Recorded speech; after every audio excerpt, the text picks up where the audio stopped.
Bab 302 Tracy menundukkan kepala dengan tegang dan tidak berani bernapas. Dia tidak berani mengatakan bahwa dia diterima oleh Axel yang tidak mengikuti aturan. Axel pernah menjadi bawahan ayahnya, Clint diterima karena Axel berniat jahat padanya. Akulah yang menerimanya secara langsung. Daniel berkata dengan ringan. Tutup mulut Tinu. Tuan Besar menatapnya dengan dingin, matanya penuh dengan amarali. Oke, Daniel tidak berbicara lagi, tetapi mengulurkan tangan untuk menarik kursi di sampingnya dan memberi isyarat agar Tracy duduk. Tracy melirik Tuan Besar dan tidak berani duduk. Linda melihat Daniel melindungi Tracy seperti itu, wajahnya membiru karena marah. Duduk. Tuan Besar menunjukkan kemurahan hatinya. Barulah Tracy duduk, tetapi terus menundukkan kepala dan tidak berani berbicara.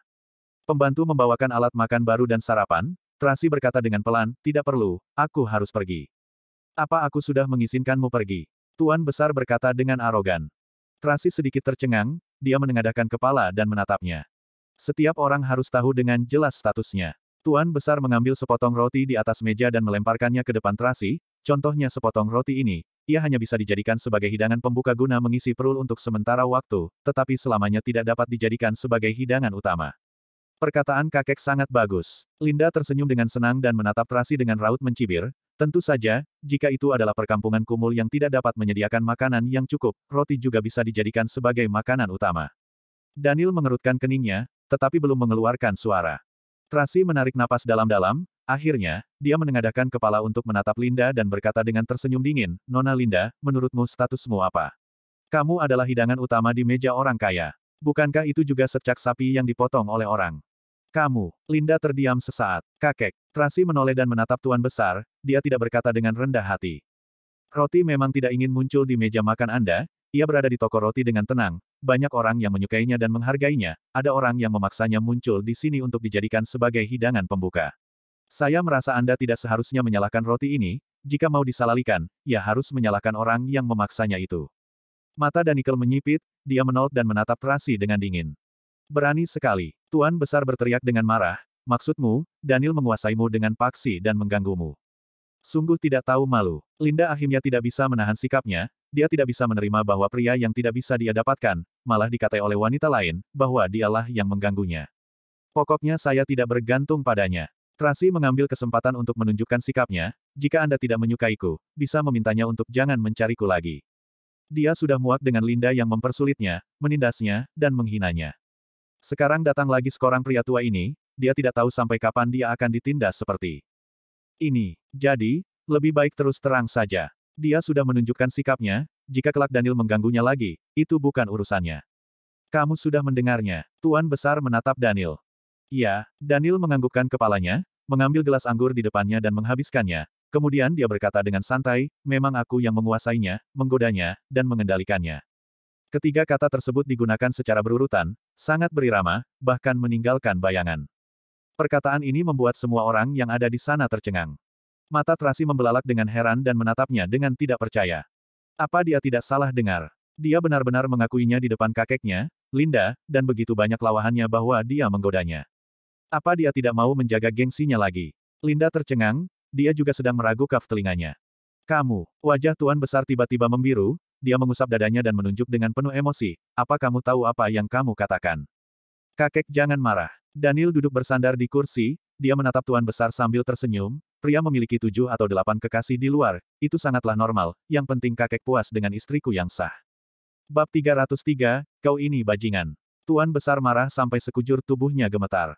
Linda menutupi dahinya dan tidak bisa berkata apa-apa, dia mengira dengan menghasut. Faba untuk meminta Tuan Besar kemari, bisa menekan Daniel dan ia bisa segera mencapai pernikahan yang bahagia. Tidak disangka, bibir Tracy berkedut dan ingin menangis, tetapi tidak bisa meneteskan air mata. Dia mengira jika dia mengucapkan kata-kata ini, Tuan Besar akan marah dan mengusirnya, lalu memerintahkan Daniel untuk tidak bertemu dengannya lagi. Dia pun bisa bebas dari cengkeramannya. Tidak disangka. Dia telah meremehkan Daniel. Kakek jangan marah. Daniel bangkit dan berjalan mendekatinya, dia mengelus-elus punggung. Kakeknya, jika marah sampai merusak kesehatan bagaimana? Jika terjadi sesuatu, maka tidak bisa melihat cicitmu lahir. Hati Tracy gemetar, tidak boleh membiarkan pria tua ini tahu tentang ketiga anaknya, kalau tidak, dia pasti akan merampas anak-anaknya. Kamu ini bajingan. Tuan Besar meninju Daniel dengan marah. Kakek jangan marah, jangan marah. Linda bergegas bangun untuk menenangkannya dan berteriak dengan marah pada Tracy, semuanya salah kamu, masih tidak cepat pergi. Tracy kembali sadar, dia bergegas bangun dan pergi. Lily maju ke depan untuk memapahnya. Setelah naik ke mobil, Tracy bersandar di kursi, tampaknya seperti hidupnya sudah tidak ada artinya. Kesempatan terakhir juga sudah hilang, apa seumur hidup ini dia sudah tidak bisa melepaskan diri dari Daniel. Tuan Daniel juga sangat ingin melepaskan diri dari masalah pernikahan, dia sengaja melawan kakeknya. Lily berkata dengan tersenyum, di saat seperti ini Anda seharusnya berpihak padanya. Tracy tersenyum dengan tidak berdaya, aku berharap dia cepat menikah dengan Linda dan cepat melepaskanku. Saat mengucapkan kata-kata ini, dia sedikit bertentangan dengan hatinya. Memang benar dia ingin melepaskan diri dari Daniel, tetapi sebenarnya dia tidak ingin melihat Danichi menikah dengan Linda. Wanita itu terlalu jahat dan tidak sepadan dengannya. Nona Tracy, Tuan Daniel memperlakukanmu dengan tulus. Lily tidak bisa menahan diri dan menobela napas. Saya tidak pernah melihat dia mece-mece lakukan wanita dengan sepenuh hati. Dia hanya merasa segar sesaat. Mental dan fisik Tracy sangat kelelahan, lagi pula, kekerasan sepenuh hati seperti ini, lebih baik lupakan saja. Namun, Lily baru mau berkata, ponsel Tracy berbunyi, Bibi Juni yang meneleponnya. Dia bergegas mengangkat telepon, halo, Bibi Juni. Halo, saya adalah pengelola dari apartemen bahagian No, orang tua dari keluargamu jatuh pingsan di depan komplek, apa kamu keluarganya? Mohon segera datang ke klinik welas asih di seberang komplek. Baik, saya segera ke sana. Tracy terkejut dan buru-buru berkata kepada Lily, cepat, antar aku pergi ke klinik welas asih. Anda jangan khawatir. Lily segera meminta sopir untuk bergegas ke sana. Dalam perjalanan, Tracy mengkonfirmasi situasi secara detail dengan pihak pengelola, Bibi Juni kembali dari membeli sayur tadi pagi, jatuh pingsan di dalam lift, pihak pengelola melihatnya melalui kamera pengawas dan segera mengantarnya ke rumah sakit. Tracy bergegas pergi ke klinik, dia melihat Bibi Juni yang berbaring di ranjang pasien dan bergegas ke sana, Bibi Juni. Karena terburu-buru, pinggangnya sakit lagi, dia berkeringat. Nona, kamu kenapa? Wajah Bibi Juni pucat, tetapi masih memberi perhatian pada Tracy. Aku baik-baik saja. Tracy menggenggam tangan Bibi Juni dan bertanya dengan cemas, bagaimana denganmu? Tidak enak badan di bagian mana? Mungkin tidak tidur nyenyak semalam, kepalaku sedikit pusing. Aku hanya perlu pulang minum sedikit teh jahe dan tidur, semua akan baik-baik saja. Bibi Juni membuka selimut dan mau turun dari ranjang, Nona, ayo kita pulang. Tidak boleh, raut wajah Bibi kurang baik belakangan ini, harus diperiksa dengan baik. Tracy segera berkata kepada Lily. Dokter Lily, tolonglah. Jangan khawatir, saya akan mengaturnya. Lily segera meminta orang untuk mengantarnya ke rumah sakitnya untuk menjalani pemeriksaan secara lengkap. Tracy juga pergi bersama dan sekalian mengobati pinggangnya. Bibi Juni mengingatkannya berulang kali, Nona, anak-anak pulang sekolah pukul 3.30, tidak ada orang di rumah, Nona harus pulang lebih awal. Jangan khawatir. Bab 304 Bibi Juni didorong masuk ke ruang pemeriksaan, Tracy menunggu di luar dengan cemas.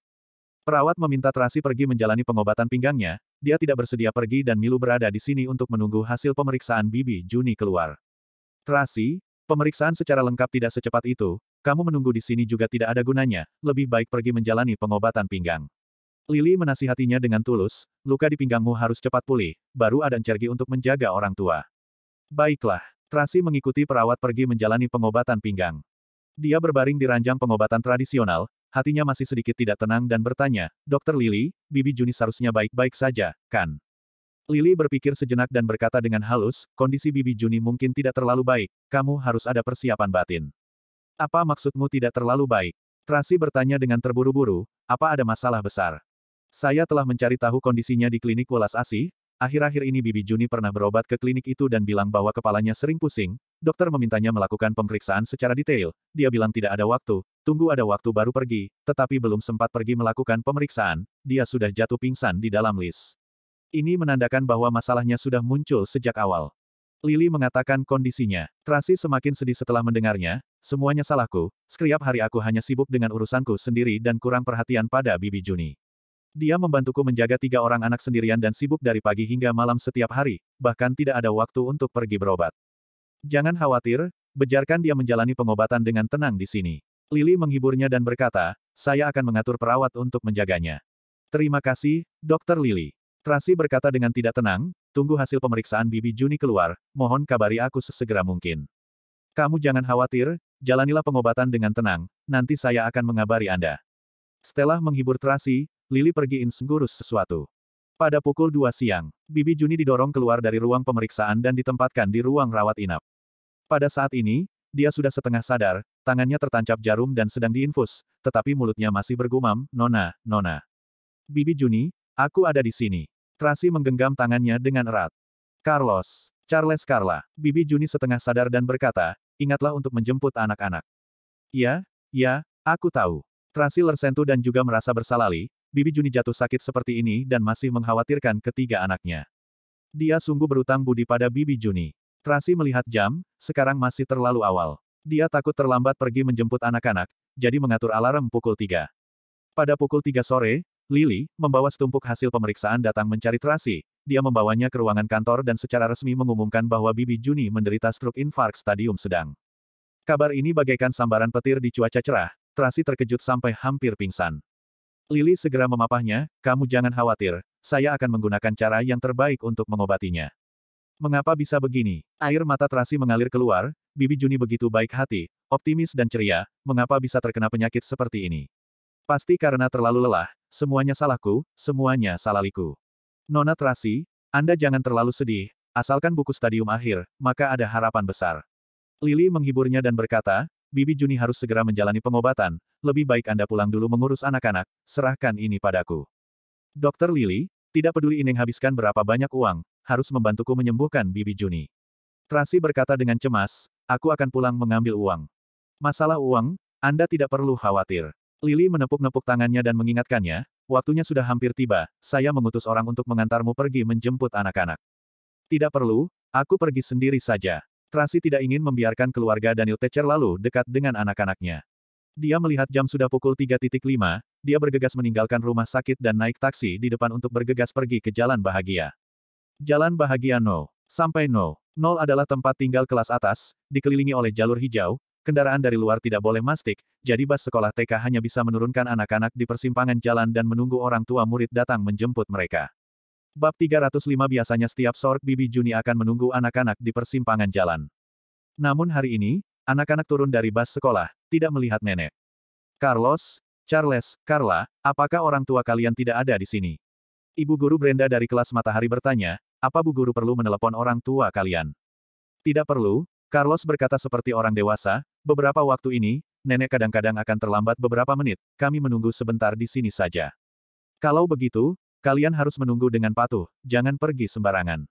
Brenda berpesan, Carlos, kamu adalah kakak, harus menjaga adik-adik dengan baik, mengerti? Aku mengerti, Bu Guru Brenda tenang saja. Carlos menepuk-nepuk dadanya dan berkata dengan yakin, aku akan menjaga mereka dengan baik. Baguslah kalau begitu. Brenda tidak banyak berpikir dan bus sekolah pun pergi. Beberapa waktu ini, Bibi Juni kadang-kadang akan datang Thatcher lambat beberapa menit. Bus sekolah selalu menunggu sampai dia datang untuk menjemput ketiga anak itu. Namun, jika begini, orang tua murid yang lain menjadi terlambat menjemput anak-anak mereka, mereka akan mengeluh, Brenda pun juga tidak berani mengabaikannya. Dia berpikir bahwa Bibi Juni akan segera datang menjemput anak-anak dan di sini juga dekat dengan rumah, Brenda pun tidak begitu khawatir dan takut. Nenek berjalan sangat lambat, mungkin masih berjalan di jalan. Charles menendang batu kecil di tepi jalan, Carlos, ayo kita bermain satu permainan. Aku tidak mau bermain, Carlos melihat ke arah pulang ke rumah dan berkata, nenek tidak enak badan beberapa hari ini, dia terengah-engah ketika berjalan, setiap kali datang menjemput kita, pakaiannya basah karena berkeringat. Lebih baik kita sama-sama berjalan ke arah rumah, dengan demikian, nenek bisa mengurangi tenaganya. Kak Carlos benar. Carla mengangkat tangannya yang kecil dan gemuk, lalu berkata, kita sudah besar, tidak boleh main terus, kita harus membantu nenek dan mami. Baiklah, aku salah. Charles menundukkan kepala dengan rasa bersalah. Untuk menebusnya, dia berkata lagi, aku ingat jalan pulang, aku akan membawa kalian pulang. Aku juga ingat, ayo kita jalan. Ketiga anak itu berjalan pulang dengan bergandengan tangan dan menyanyikan lagu anak-anak. Orang-orang yang lewat, semuanya melihat mereka, memuji ketiga anak ini cantik, tampan dan juga lucu, tidak tahu anak dari keluarga mana. Di awal selama beberapa menit, mereka masih berjalan dengan fokus, tetapi dengan sangat cepat, perhatian anak-anak tertuju pada hal-hal di sekitarnya. Charles menendang batu kecil di sepanjang jalan. Carlos sedang mengamati kendaraan di tepi jalan, melihat apakah maminya sudah pulang kerja. Sedangkan Carla tertarik oleh skor kucing ragdoll di tepi jalan, dia menunjuk kucing dengan tangannya yang gemuk dan berkata, cepatlah lihat, kucing ragdoll itu sangat cantik, apa dia berpisah dengan pemiliknya dan tidak menemukan jalan pulang ke rumah. Iya, Carlos menganggukkan kepala dan menganalisis secara rasional, kucing yang begitu cantik dan juga bersih, seharusnya bukan kucing liar. Pemiliknya pasti sangat cemas. Charles melihat kucing itu dan menebak, mungkin sekarang sedang mencarinya kemana-mana. Kita serahkan pada paman polisi. Carla memberi saran dengan serius, dengan begitu, ia bisa pulang ke rumah. Aku setuju. Charles segera mengangkat tangan si Uju. Namun, wah, ia berlari masuk ke hutan. Carla tiba-tiba berteriak dengan cemas. Charles melompat lebar masuk ke dalam hutan dan mengejar kucing ragdoll itu. Kakak, tunggu aku. Carla buru-buru mengikutinya, kakinya yang gemuk dan pendek berlari dengan lambat. Charles, Carla cepat berhenti. Carlos tidak bisa menghentikan mereka dan hanya bisa mengikuti mereka. Kalian jangan sembarangan berlari, kalau tidak, nenek tidak bisa menemukan kita. Mereka berdua sama sekali tidak mendengarnya dan masih mengejar kucing itu. Charles berlari dengan sangat cepat, dia mengejar kucing ragdoll melalui hutan dan telah berlari ke jalan yang lain. Pada saat ini, sebuah mobil Rolls-Royce sedang melaju kemari. Bab 306 Sopir melihat anak lelaki dan kucing kecil di tengah jalan, dia buru-buru mengerem. Sayangnya sudah terlambat, meskipun mobil mendadak memperlambat kecepatan, tetapi Charles tetap tertabrak. Tubuh Charles yang kecil tertabrak dan terpental beberapa meter ke tanah, tidak bergerak. Ah, Carla menutupi wajahnya dan berteriak dengan takut. Charles, Carla. Carlos bergegas ke sana. Di dalam mobil, sopir terkejut dan tercengang, orang yang duduk di sebelah sopir lebih tenang, kita sudah mengerem mendadak. Ini adalah inersia, seharusnya tidak merenggut nyawa, cepat panggil ambulans. Ya, sopir buru-buru menelepon untuk memanggil ambulans. Apa yang terjadi? Suara tua dan rendah datang dari kursi belakang mobil. Tuan besar, sopir menabrak seorang anak kecil dan sedang menelepon untuk memanggil ambulans. Sanjaya yang duduk di sebelah sopir melaporkan. Carlos bergegas ke sana dengan panik, dia melihat Charles tergeletak di genangan darah dan berteriak dengan histeris, tolong, tolong. Huhuhu, kakak, huhuhu. Carla terkejut sampai sekujur tubuhnya gemetar, dia berdiri di pinggir jalan dan menangis. Tuan besar yang duduk di kursi belakang mobil membuka jendela dan menjulurkan kepalanya, dia melihat seorang anak kecil tergeletak di tengah jalan dengan banyak darah di bagian kepalanya. Anak lelaki yang satu lagi memeluk anak yang terluka itu berteriak minta tolong, seorang gadis kecil menangis di samping. Adegan ini membuat Tuan besar cemas. Tuan besar turun dari mobil dan berjalan ke sana dengan tongkat, dia memeriksa napas Charles, lalu segera memerintahkan, jangan menunggu ambulans lagi, gendong anak-anak ke dalam mobil, segera antar ke rumah sakit. Baik, sudah pukul 3.40, Tracy masih di dalam taksi, dia khawatir akan terjadi sesuatu pada anak-anaknya, segera menelepon ibu guru Brenda di kelas mata lari, Bu Guru Brenda, Bibi Juni sakit dan hari ini tidak pergi menjemput anak-anak, saya dalam perjalanan menuju ke sana, minta tolong Anda. Ah, Ibu Rebecca, anak-anak sudah turun dari bus sejak tadi. Brenda berkata dengan tergesa. Saat pukul 3.30, anak-anak turun di titik antar jemput. Saya pikir Bibi Juni akan terlambat beberapa menit dan mengira anak-anak akan menunggu di sana sebentar saja, tidak tahu Anda. Aduh, Anda seharusnya memberitahuku lebih awal. Anak-anak sudah turun dari bus. Kalau begitu, di mana mereka sekarang? Tracy sangat cemas. Seharusnya masih di titik antar jemput. Brenda sudah panik, saya berpesan kepada mereka berulang kali sebelum saya pergi, meminta mereka menunggu di tempat dan jangan kemana-mana, apa Anda bisa ke sana memeriksanya? Jika ada sesuatu baru menelepon saya lagi. Baik, setelah saya tiba baru dibicarakan lagi. Tracy mendesak sopir berulang kali, akhirnya dia tiba di titik antar jemput pada pukul 3.50. Setelah turun dari mobil, dia tercengang, di mana anak-anaknya? Anak-anak tidak ada di titik antar jemput. Tracy bertanya-tanya apakah mereka pergi bermain di hutan kecil yang di sela-sela itu, dia buru-buru pergi mencarinya di dalam hutan kecil, tapi tetap tidak ada. Dia tidak peduli rasa sakit di pinggangnya dan mencarinya lagi di jalan pulang ke rumah, dia mencari sambil meneriakkan nama anak-anaknya, Carlos, Charles, Carla. Tidak ada orang yang meresponsnya. Dia sangat cemas, tetapi masih menaruh secercah harapan, dia bertanya-tanya apakah anak-anaknya sudah pulang ke rumah. Ketiga anaknya sangat pintar dan semuanya tahu jalan pulang ke rumah, terlebih lagi, ada Carlos, seharusnya tidak akan ada masalah. Tracy bergegas pulang ke rumah, tidak ada satu orang pun di dalam rumah, hanya ada Rosie yang terbang keluar untuk menyambutnya, Mami. Rosie, apa kamu melihat Carlos, Charles, dan Carla? Tracy bertanya dengan cemas.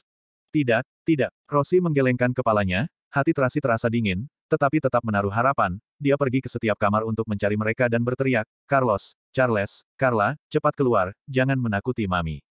Cepat keluar. Rosie juga ikut berteriak. Sayangnya, ketiga anaknya tetap tidak ada. Pada saat ini, Tracy yang cemas sudah bercucuran keringat, dia memegang pinggangnya yang terluka dan beristirahat sebentar, dia berulang kali berkata pada dirinya untuk tenang, harus tenang. Bab 307 Ketiga anak begitu pintar, pasti akan baik-baik saja. Mungkin saja mereka hanya suka bermain, pergi bermain di daerah sekitar. Di Dakra sekitar ada begitu banyak fasilitas bermain, juga ada taman kecil, lapangan bola banyak anak kecil lainnya. Pasti pergi bermain. Tracy membawa Rosie, terus mencari di daerah sekitar. Pada saat yang sama, dia mencitelepon pemilik properti, bertanya pada mereka, apa ada melihat anak-anaknya atau tidak. Saat tahu anak-anak menghilang, pemilik properti segera membantunya pergi mencari bersama. Pukul 6.40. Langit sudah gelap, anak-anak masih belum ditemukan. Tracy sudah tidak bisa menahan diri lagi, menutup mulut, menangis dengan keras. Dia menyalahkan diri sendiri mengapa tidak kembali lebih awal. Bibi Juni berbaring di ranjang pasien dengan linglung, Ierus mengingatkannya harus pergi menjemput anak-anak. Namun, dia tetap membuat masalah menjadi kacau. Dia membenci dirinya sendiri yang terlalu tidak berguna, bukan hanya tidak bisa menjaga Bibi Juni dengan baik, bahkan tidak bisa melindungi anak-anaknya, tidak bisa melakukan apapun. Benar-benar sangat tidak berguna. Nona Tracy, jangan seperti ini. Karyawan properti segera membujuk, rekan kami masih membantumu mencari, pasti bisa menemukan mereka. Kalau masih belum menemukannya pada pukul 8, maka kita lapor polisi. Lapor polisi. Ucapan ini mengingatkan Tracy. Tiba-tiba dia menyadari, mungkinkah ada orang yang menculik anak-anak? Mungkinkah Linda, atau Tuan Besar, atau orang-orang keluarga Alice? Hati Tracy sangat kacau. Dia segera menghubungi polisi. Di rumah sakit, Carla ketakutan, ditambah lagi menangis terlalu lama, mengakibatkan amandelnya radang. Terus muntah dan batuk, balikan mulai demam. Tuan Besar segera minta dokter anak untuk mengobatinya. Carlos berdiri di depan pintu unit gawat darurat, menunggu dengan panik. Sebenarnya dia sangat takut, tadi saat Charles dibawa ke unit gawat darurat, dia terus gemetar. Saat melihat Carla juga sakit, dia semakin panik, membujuk Carla sambil memegang tangannya, Carla jangan takut, Kak Carlos di sini, Kak Carlos akan melindungimu. Berobatlah, jangan cemas. Carla dibawa pergi untuk menjalani pengobatan, Carlos masih berdiri di sana, belum kembali ke akal sehat dalam waktu yang cukup lama. Sampai terdengar suara di belakang, dia segera kembali ke unit gawat darurat untuk menunggu, mengepalkan kedua tinju kecil erat-erat, mengerutkan kening, kedua mata besar yang jernih dan bercahaya menatap lampu di unit gawat darurat. Tuan Besar memperhatikan Charles dengan raut wajah welas asih, usianya masih begitu kecil, saat bertemu dengan masalah besar seperti ini, masih bisa begitu tenang, meski dia sendiri takut sampai gemetar, malah masih berusaha melindungi dan membujuk kedua adiknya. Tanpa sadar, Tuan Besar Ai keringat pada Daniel saat masih kecil, dulu pernah terjadi masalah di rumah Li, dia yang berusia 6 tahun juga tenang, ichger, dan tidak kacau seperti orang lain. Saat melihat anak kecil ini, hati Tuan Besar sedikit tergerak, membujuk dengan pelan, jangan cemas, adik Inu akan baik-baik saja. Carlos menoleh, memelototinya dengan marah. Kamu yang seperti ini, sangat mirip dengan cucuku saat masih kecil. Tuan Besar mengamati Carlos dengan cermat, meski tampang hanya sedikit mirip, tetapi sorot mata dan ekspresi, serta perilaku kalian malah sama persis. Carlos memalingkan wajah dengan dingin, tidak ingin memedulikannya. Ekspresi yang keras ini juga sama persis. Tuan Besar mencoba bertanya, kamu dan kedua adikmu adalah kembar tigail. Sudah seperti ini, Anda masih punya suasana hati membahas hal ini. Carlos tidak tahan lagi, berkata dengan kesal. Meski tidak ada lampu lalu lintas di jalan itu, tetapi ada penyeberangan jalan, juga merupakan jalan internal. Berdasarkan peraturan lalu lintas, seharusnya laju mobil diperlambat. Sopir Anda tidak memperlambat laju mobil, melanggar peraturan lalu lintas, juga menabrak adikku, itu pelanggaran hukum. Aku menghormati Anda karena Anda seorang kakek, juga segera mengantar kami ke rumah sakit setelah terjadi kecelakaan. Karena itu, aku terus ini nahan diri untuk tidak menyalahkan dan memarahi kalian, tapi Anda inalali tidak merasa bersalah, bahkan mengobrol denganku, sungguh keterlaluan, bersambung.